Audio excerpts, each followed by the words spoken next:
আন্নাহু লা ইলাহা ইল্লাল্লাহ, তুমি লা ইলাহা ইল্লাল্লাহ জেনে বুঝে সাক্ষী দাও।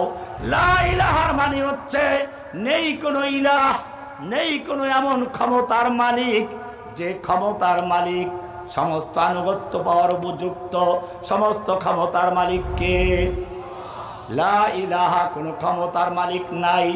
নাই বলে উৎখাত করলা। আমি এটা এভাবে বলি, একটা পুরাতন বিল্ডিং এর রং করতে গেলে মানুষ প্রথমে পুরাতন রংটাকে ঘষে মেজে ধুয়ে মুছে পরিষ্কার করে এরপরে নতুন রং করে।